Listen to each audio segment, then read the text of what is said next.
Hey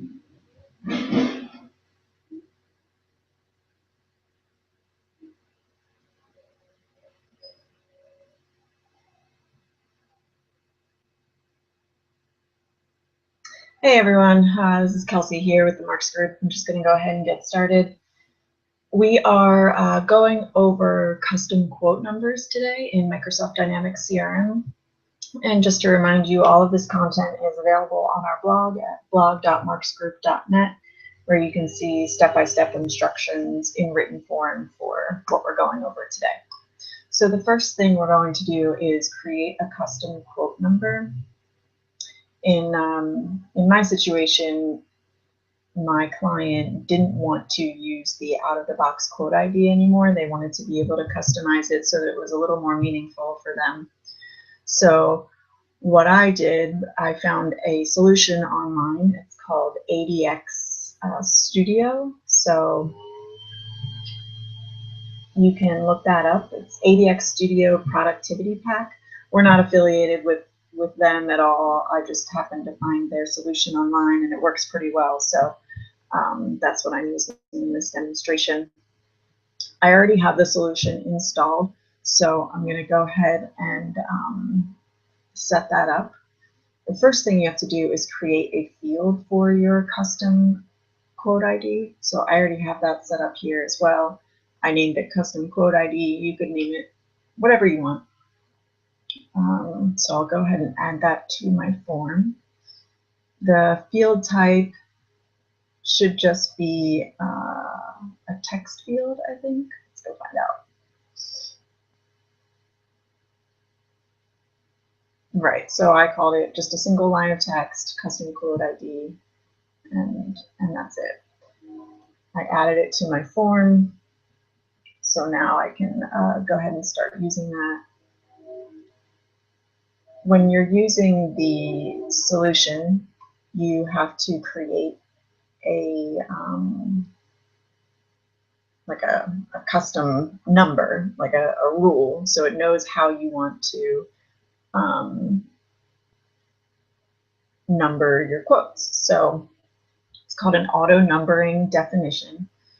So here I already have one created. I'll open it up so we can look at it. I called it demo quote number.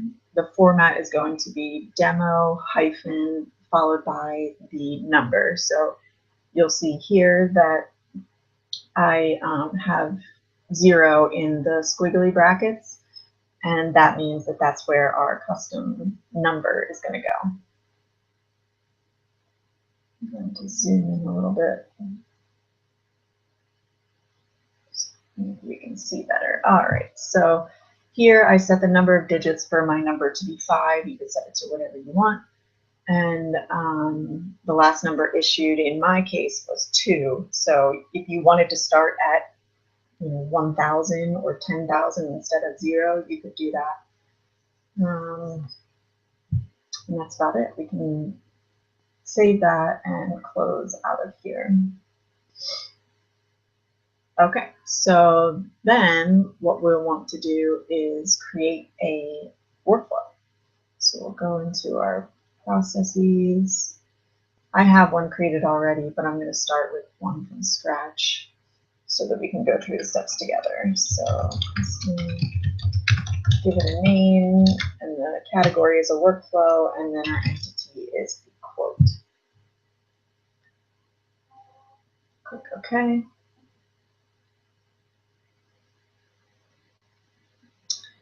All right, so what I'm going to do is I'm going to have my workflow run after the record is created.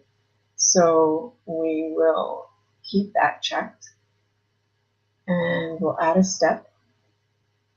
The step is going to be to create a record, and that record is going to be the auto numbering request. So this is basically going to go out and grab the number that we're going to use. I think I called the definition that we just created was demo quote number. And that's all you have to do. You just have to create the number by telling it which definition to use. So we can close that. And then the next thing we're going to do is update the current quote record that we're on. So we update our quote, and here select inside your custom quote ID field, and then under look for, you're going to choose the create auto numbering request that we just made, and then we're going to use the formatted number. That's going to give us the number that we created using the format that we specified in the definition. So it's going to be demo hyphen followed by the next number. We could close out of that, and then I will activate our workflow.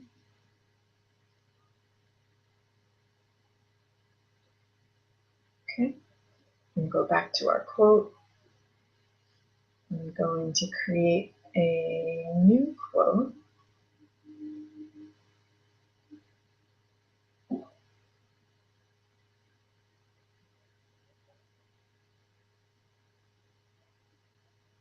Actually, I'm going to go make it easy on us and go over to our opportunities. So we'll start from one of our opportunities. This, and create a quote directly from the opportunity.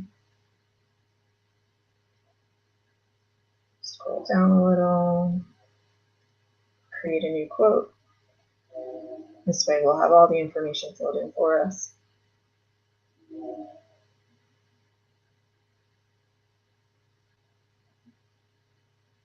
Let's see, make sure we've got all our fields. Hit save. And of course it's not working. Let me see what I missed a step. No, don't think so. Let's go back to our processes, see if anything's happening.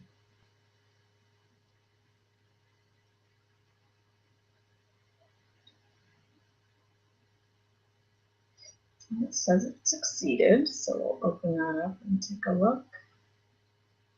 Created that, and added it to that. Maybe we just need to refresh our quote. Let's go ahead and refresh this. All right, there we go. So we just needed to refresh. I think I had the workflow running in the background, so that's why it didn't appear on demand like that, but that's an easy fix. All right, so now we see we have our custom quote number.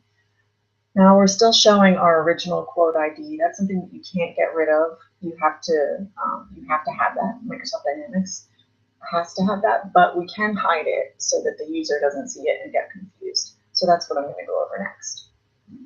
So close out of there and open our form. Get it a little bigger.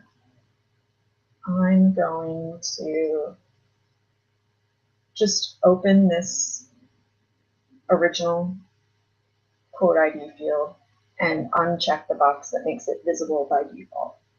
So this means when the form loads, you won't see that field anymore. It'll still be there, and Dynamics will still populate it, but our users won't see it. Let's see if I can scroll down here. All right.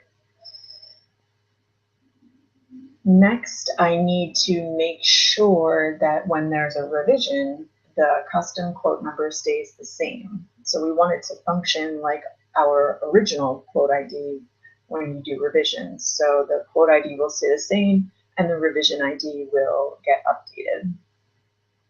So let's go back to our workflow, and I'm actually going to use this workflow that I already have created. And what I did was, first I turned it to be a real-time workflow. So instead of having it run in the background, it'll be real-time and we'll see it update the form as it happens. Then I also added this condition. So it checks to see if the quote ID is 0 or blank. And if that's the case, that's when it will update the custom quote ID. So if the quote is created and the custom quote is already filled in, it's not going to create a new custom quote ID. It's going to keep the same, and then our revision ID will update so it acts exactly like the out-of-the-box quote ID. Now, if the custom quote field is blank or doesn't contain, is blank or 0, then it will create a new custom ID for us. So let's go, we'll activate this and go check it out. Now I want to deactivate this one that I was working with before so as not to confuse Dynamics.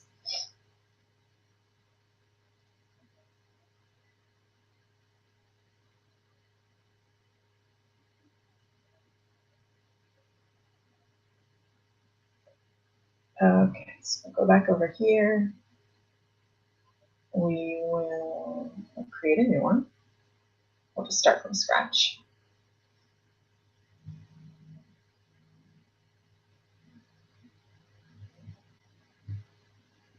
So we've got our new ID automatically filled in.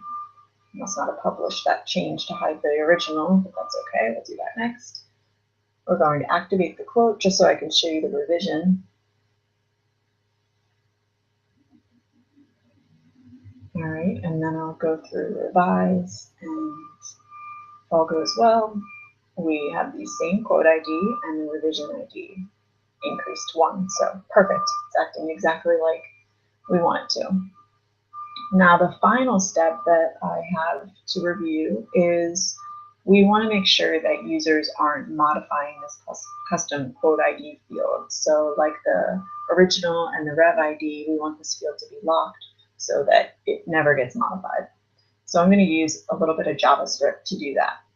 Let's close out of this, and then I will go back to our form.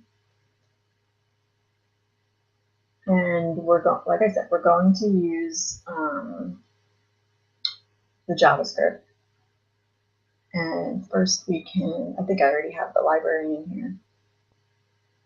What you do is when you're in the form editor, go to form properties, and then it'll open up with your form library. So I already have a library set up. And this is my JavaScript that's going to disable the custom quote field. So when I say disable, I just mean it's going to lock it so that a user can't edit it. This is the JavaScript that I use. Again, you can copy and paste this straight from the blog post. It's already on there. You just have to watch out for these fields in parentheses because those are the names of my custom fields. So if yours aren't the same as mine, you'll want to make sure you modify those. All right. So then I'm going to add this function. So the name of our function in this case is disable custom quote number. And what the JavaScript does is basically it checks to see if our custom quote number is blank. If it's not blank, then that means we want to disable the control. If it is blank, then that means that field hasn't been set yet, therefore we don't want to disable it. Okay, so what I'm going to do is on load of the form, it's going to run this function. So we can click OK and close out of here, then save and publish our form. And then we will start from the beginning, and I'll show you all the things that we've gone over. So minimize that. All right. So create a new quote.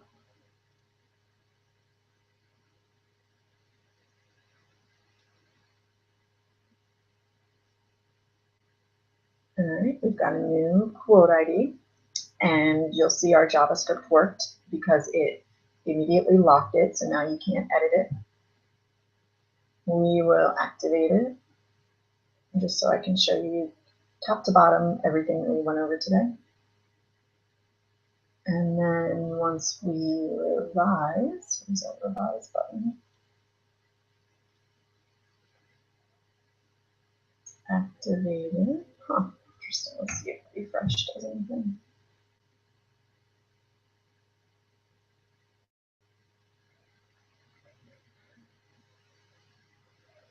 That's very strange. Oh, there it is. It's hiding. All right, so once we revise it, we still have the same quote ID, but we have a revision ID of 1, and both fields are locked, so users can't mess around with them. And that's it. And we also hid our original quote ID, so that's no longer showing up. All right, so that's it. Like I said, it's pretty straightforward stuff, but can be very helpful for clients if they are not in love with the out-of-the-box quote numbers. So that's about it. That's all I have to go over today. Thanks for watching. Again, check out our blog if you have any questions, and let us know. All right, thanks so much. Have a good one.